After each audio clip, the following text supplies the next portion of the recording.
All my life, I've been told I was either too emotional, I let things get to me, and all this kind of stuff. And it wasn't honestly until when I came to the Lord, I realized what they were talking about.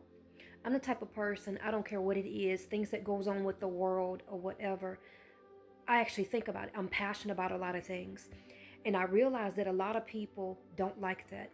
They don't like to peer into societal issues. They don't want to hear about things if it does not pertain to them. And I'm starting to really, really, really understand. Even if people out here destroy someone else's life, they don't care long as it's not them, until it's them. I have been witnessing so much, even my time and all this kind of stuff. And a lot of times it gets so overwhelming to where I have to take time away from a lot of things, from people, um, and do what I need to do in order to maintain who I am. Because there are things in this world that we are not meant to carry. Even when it comes to things in society, we as human beings are not meant to carry. And a lot of things that I've seen and witnessed from people, I'm very, very disappointed. I've got to the point now where a lot of things don't, I'm angry, but again, I'm disappointed. I'm disappointed to see how human beings would treat other human beings and not feel a doggone thing and think that is okay. With all this stuff going on, and added with everything that's going on in the world, right? Then you have people that would be, doing stuff, and it's just like, y'all don't get. And the thing about it is, what people don't realize when it comes to Revelation talks about all this stuff.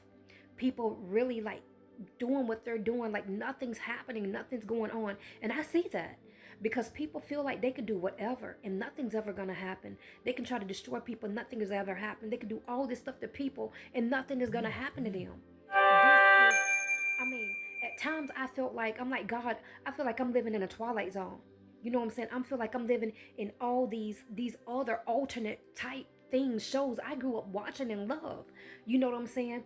Um, and it's just strange the way how things happen and people behave. Tales from the Dark Side, that came up to Tales from the Dark Side. Like all this stuff, because the things that's going on in people, and it's like people really don't see. And they don't even see with themselves. And for me, I cannot find myself connected to people who are like that. I cannot find myself connected to people who wants to be constant blindly and be not aware of what going on in this world and in society, even if it does not affect them, because it should not have to affect you in order for you to understand what has an effect on other people as well. I mean, to me, it's a no-brainer, but to other people, it's not. And you will find out that you are few and far between when it comes to people that you are around and the reality. Yes, we do have internet. Yes, we have all those things because there are billions of people all across the world on the internet. But what are the chances of you actually meeting a person in person who is like you, who has the passions and everything like that? You know what I'm saying? Who wants to go towards helping people, not destroying people, but helping people, communities, and all this kind of stuff, you know, and so that people can start healing, so that we as people, as human beings, can actually become what we're meant to be, instead of de-evolving, you know.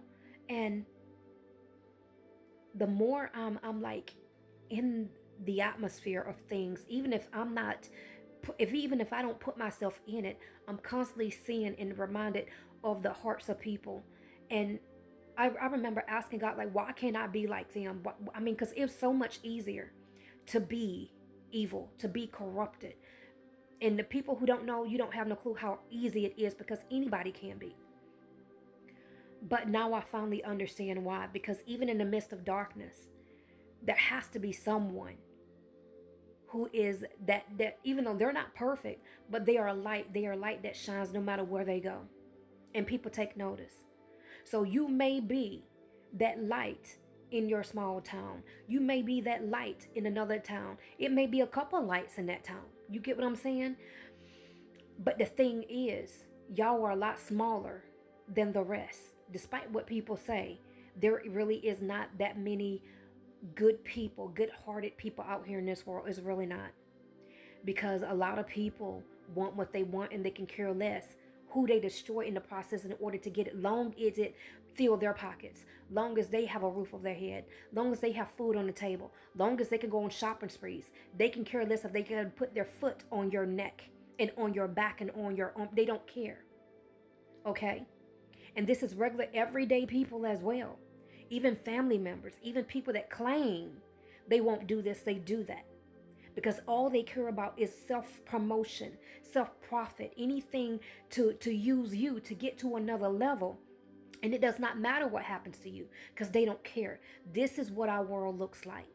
This is the people in it. So that's why if you are a person and you constantly wonder why you are different, you're not like everybody else, trust me, I believe we all think like that because it would be so much easier to be like everybody else.